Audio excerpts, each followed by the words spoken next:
në luftrat e reja moderne ka një armë të jashtëzakonshme, e cila nuk vret njerëz, por është arma ndoshta më e fortë që ekziston sot dhe ajo armë quhet internet.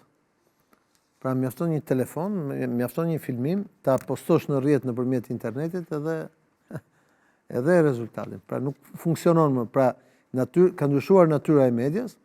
Si asnjëherë tjetër janë azhësuar gati gjithë korrespondentët, fotoreporterët, punonësit e disa televizioneve të rëndësishme në terren, në mënyrë të veçantë Al Jazeera. E megjithatë informacioni ka dalë çdo ditë. Unë për ditë kam parë Al Jazeera, ju çdo ditë keni parë Al Jazeera dhe televizionet e tjera, sepse nëpërmjet internetit ka ndryshuar natyra e informacionit sot. Nuk është e mundur sot bësh lufta dhe ajo të mos jetë online. Me gjithë xezat që përmban lufta. Sepse ta themi lufta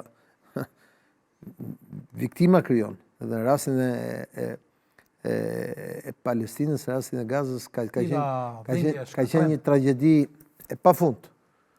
Por nga ana tjetër ka qenë një tragjedi e cila është transmetuar si asnjë tragjedi tjetër live nëpërmjet internetit në çdo anë dhe cep të botës.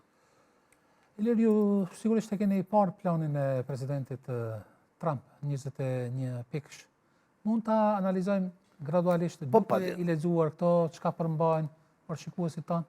Gaza të bëhet një zonë pa terror, pa kërcënim ndaj fqinjve. Gaza nuk është se ka kërcënim ndaj fqinjve, se fqinji është Egjipti, s'ka kërcënim ndaj Egjiptit dhe ndaj Izraelit. Por kjo ka të bëjë me ardhmë. Pra është me Izraelin, pra shtatëtori. Domethënë Gaza të bëhet një territor kërcënim jo ndaj Izraelit. Kjo është rindërtimi i Gazës për të përmirësuar jetën e banorëve.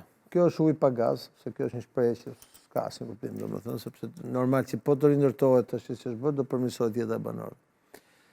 Armpushim, pa uzë luftimi, tërheqje graduale e forcave izraelite, nëse të dy palët pranojnë marrëveshjen. Këtu fillon marrëveshja, pra në pikën 3.